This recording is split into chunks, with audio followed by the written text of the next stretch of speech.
Welcome to the So What from BCG, the podcast that explores the big ideas shaping business, the economy, and society. I'm Georgie Frost, here at Edge, BCG's flagship expo. In this episode, Europe is lagging behind in this new geopolitical order. What can it do to catch up? Joining me is Sylvain Duranton, global leader of BCG X. Sylvain, what's your So What? My so what is simple. Europe needs to move. We know that. We have a unique window of opportunity to act now, and not just at political or bureaucracy level. We need business leaders to engage with politicians and bureaucrats to make sure that we simplify and restore competitiveness in Europe. Since the early 2000s, Europe has faced persistently slow economic growth. Numerous strategies have been tried to reverse the trend, yet it continues. And business leaders there are becoming increasingly frustrated with rising internal pressures from high energy costs to talent shortages and low productivity, particularly in the tech sector. So what can the EU, individual governments, and European businesses do to stay competitive? Sylvain, welcome. Just explain to me where we are. Where is Europe right now, the challenges that it faces, and how we've got to this situation? I think we have a fantastic market. In Europe, we have 400 million citizens with high standards of living. We have companies which are thriving globally. But in the end, everyone is feeling that there's also complexity, burden, things, slowness in decision making, which is not helping. And there's a consensus. You can get that if you talk to business leaders. But we also run a large survey with more like 800 business leaders we could interview. When we did our surveys of business leaders, we did half of the interviews before April the 2nd, when all the tariffs changed. And we did the other half after. And what we could see in between is optimism on the future of Europe has doubled between the before and the after. So that situation in the US is creating some rally in Europe, some willingness to react, lots of things happening over there, and a bit of a sentiment that now we need to act, and we will be acting. There's a feeling, there's a cry to say this needs to change. And the number one thing is Europe has been designed in its principle to make sure that we would protect citizens, protect them against dominant economic power from companies, protect them against environment threat and destruction of the environment, protect their personal data, protect everything. And the main topic that we hear from leaders and that we see in our survey is it's good to protect consumers. It's very important, protect citizens, but also make sure that you create an environment where companies can thrive, where we can have European champions that will be leaders in the global competition, that will be creating jobs, that will be financing R&D. And that's what people are asking. There's so much to dig into there. And obviously this has been, in terms of tariffs, quite an unprecedented year, and we'll get into that shortly. But some of the problems that Europe's faced have been decades in the making. Strategies have come, strategies have gone, and that trend, as I mentioned, is still continuing. Why is that? I think Europe has been on a continuous trend, and where we see an opportunity is there's a change. There's a change in the parliament, where we see maybe a majority which is slightly more pro-business than in the past. We see a change with France and Germany probably willing to cooperate much more together than it was the case in the recent year. And in the end, what's happening in the US is also a change and is also triggering thoughts and willingness to act in Europe. At an individual level, how have you seen leaders and businesses respond to April the 2nd's announcements? I think there was first some sort of surprise, and then a notion that we need to move, we need to come up with our own things. I think the pace of announcement has overwhelmed some of the business leaders. But then they started to have the discussion at a sector level with the EU to start preparing a bit the response to that and a counter offer in a way, a bit the way China has done that. Across sectors, some sort of rally within Europe to say, okay, The world is moving, geopolitics is moving, we need to act. So broadly, there's frustration, there's been frustration, but there is optimism that actually now might be the moment.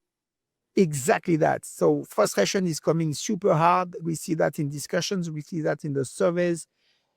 And leaders want some real change. It's not like incremental change we need on a few things. It's a sort of reset on some core topic, like, the price of energy. You can see that in the survey. You see that in the amount of regulation that we have. You see that on making sure that we can compete with other global companies on a fair level playing field. So you see that call for radical action, but you also see some energy, some willingness to contribute. 60-70% of the business leaders say in the survey, we are ready to contribute, we are ready to spend time, we are ready to help. We need to help reshape and reset a bit of Europe, which I think is a fantastic news. So what is it that they need for them to then act? I think there are two things. First, everyone needs to think Europe and not just interest of my own company. Right. And very often, when you talk to people in Brussels or to politicians, they feel every time business leaders are speaking, it's just very self-centered, and that's, preaching for their own choir in a way. So we need to be at a more like broader level, cross-sector. That's what companies need to do. And then there needs to be a way to collaborate and work more closely with governments and with the EU, because today we have a situation where business leaders sometimes come with a list of that's what we need. And then 2 or 3 years later, EU comes with that's what we do. And in between, not much has happened.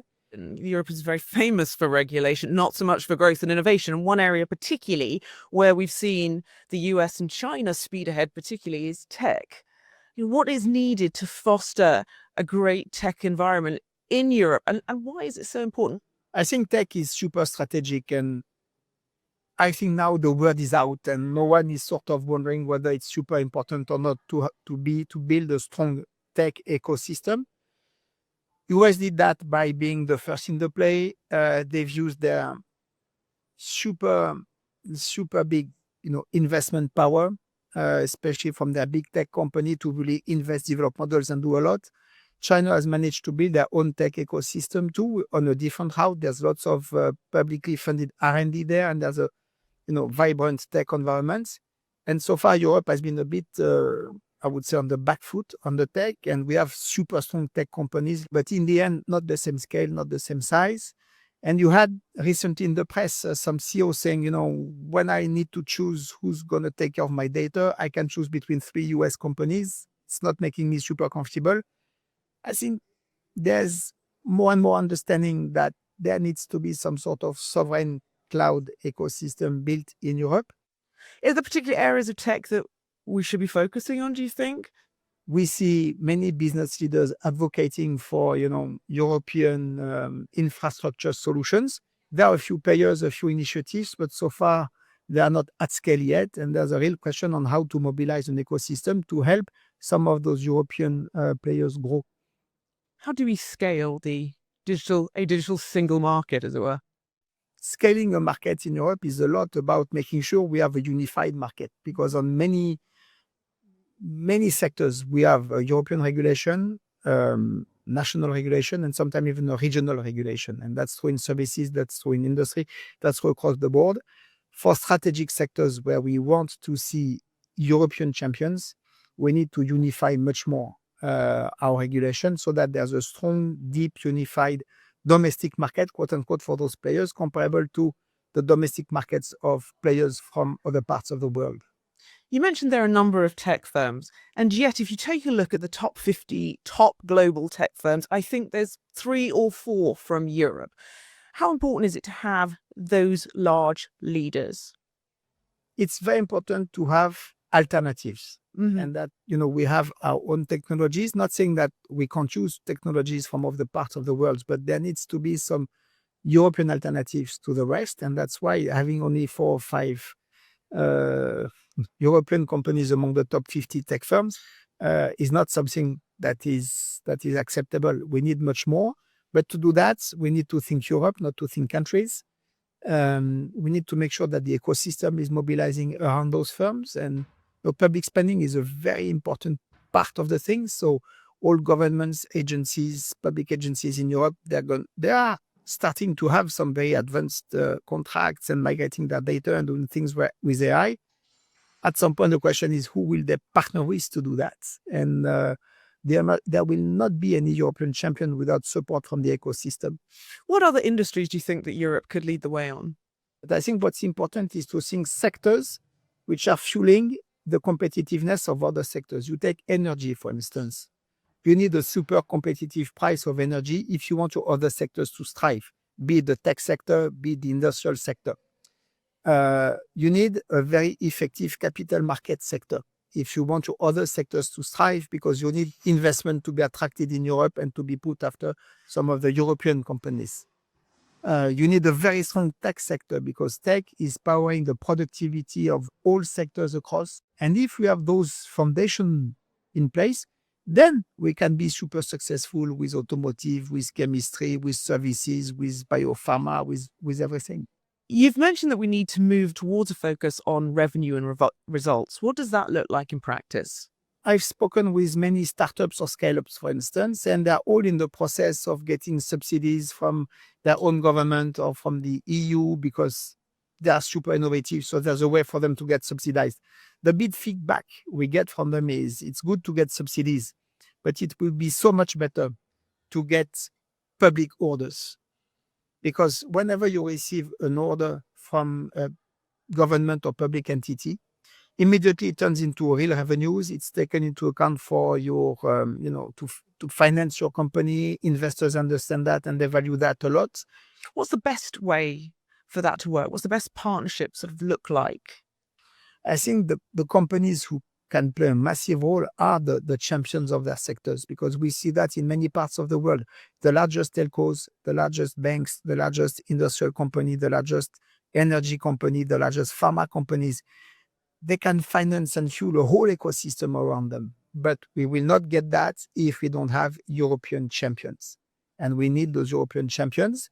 And to get to champions, we need, as we said, very unified domestic market across Europe so that we can operate at a much more lower cost. We also need companies to merge and to let them merge in some case to create those champions. That's what we need to fuel those ecosystems. You mentioned then fragmented regulation comes up again and again. What are CEOs wanting? What reform are they wanting here? So first, they want regulation which are much more simple. Today, there are lots of talk on CSRD, for instance, and the 3Ds, where there are more than 1,000 indicators that needs to be filled to see how responsible a company is. And that amount of regulation and the cost to comply with all the requests, is creating like tons of frustration. So the call is not let's fully deregulate and let's take a deregulation route. I think there's a real European route that we can take with regulating on the topics which are critical, but in a way which is much more pragmatic than what we have today, where we look for the perfect regulation covering every details, every situations, to the expense of pragmatism, and that creates a full rejection of the regulations. Another issue that leaders face is the talent pipeline is under pressure. How are they focusing on the workforce issue? There's also a reality for talents when you want to attract the best talent in AI or in quantum computing, in nuclear fusion, whatever the important topic of tomorrow. There's a challenge for Europe to be competitive. When you look at salaries, at tax, at different things, at also the size of the project that people can work on, there's a challenge. And that's something Europe needs to overcome. We need to become a super attractive place for talent. We have our own European model. I think we have super strong foundations, but we need to revitalize a bit. Mario Draghi produced a report on the future of European competitiveness in September 2024 and looked at some of the solutions. Has anything happened? I appreciate that's not a very long time ago, but are you seeing some green shoots, some momentum starting to build, not just among CEOs that you speak to that feel that now is definitely the time that action needs to be taken? Are we seeing any action? So I think the Draghi report has put a super harsh and objective diagnosis on the table, which has been super good. Are we seeing green shoots? Yes. We are seeing now, for instance, the so-called omnibus, where there is work to reduce the complexity of some of the regulation. We are seeing the discussion on CSRD right now, where France, Germany, different parts are saying, yes, we need to simplify, this needs to change. So we see a change of mindset. Are we anywhere near what needs to be done? Not yet, I would like to say. And we need much more radical reset of some of the regulation, much bolder moves in terms of market unification. And that has not yet come. I'm hopeful it will come. And if it doesn't? If it doesn't, we are at risk, or we are certain in a way to lose our rank and to see US and China and other parts of the world growing much faster than Europe, and Europe becoming a sort of nice place to come for rich people from all over the world to come for vacation. Businesses can wait a long time for regulation and policy change to happen. So what can businesses do within to create scale, to create competitiveness, particularly smaller enterprises? I think they are already doing. And when you see I would say, the agility, the creativity of European companies who have to deal with this complexity on their home market, they are incredible, those companies. And they've created their positions the super hard way. So, companies need to push and to make sure that we change some of the environments. And for the rest, they need to leverage the talents we have, whatever we have in Europe, and push. And we have global leaders on very innovative sectors as European companies, and we just need more of them. The most important is to keep pushing. We said here that there was an opportunity for Europe to create its own path, but actually are there lessons that we can take, that Europe can take from around the world? I think one lesson is that it's hard to build a society which is completely polarized and antagonized. And Europe has a history of having societies which are with stronger social nets to make sure that the difference with have and have nots is not as big. I think these are very strong foundations for something. So the European path, I think, is different from the path of China or from the path of the US. There is a way of social democracy, stability of institutions, social welfare, which is different in Europe from the rest of the world. But things need to change. And for instance, many business leaders complain that there's a lack of flexibility in the way you can hire and fire people in Europe. If you have much higher social nets, you can afford more flexibility, for instance. And that's these trade-offs that needs to happen now. The idea is not for Europe to mimic China or the US, but to really find a sort of European path. And I'm convinced the European path exists for the competitiveness of the companies, but also for the protection of citizens, welfare, and in a way, a sort of society that lives in harmony. What do you see as Europe's greatest strengths?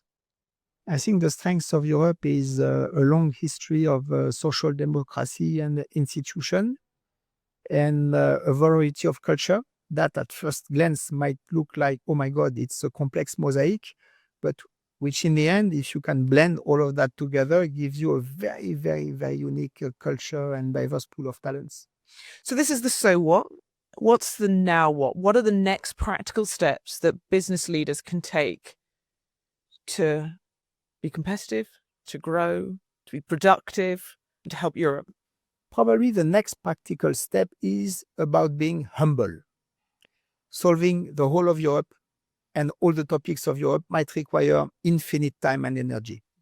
The now what is probably to work in smaller groups, few countries agreeing on things on a few sectors. Critical sectors, as we discussed, energy, capital market, technology are super critical. And 27 countries is a lot to agree on radical changes. 2-3 countries is a much easier way. So that, I think, is a big change in the way things have been done so far.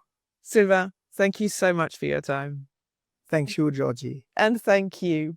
We'd love to know your thoughts. To get in contact, leave us a message at thesowhat@bcg.com. And if you like this podcast, why not hit subscribe and leave a rating wherever you found us. It helps other people find us too.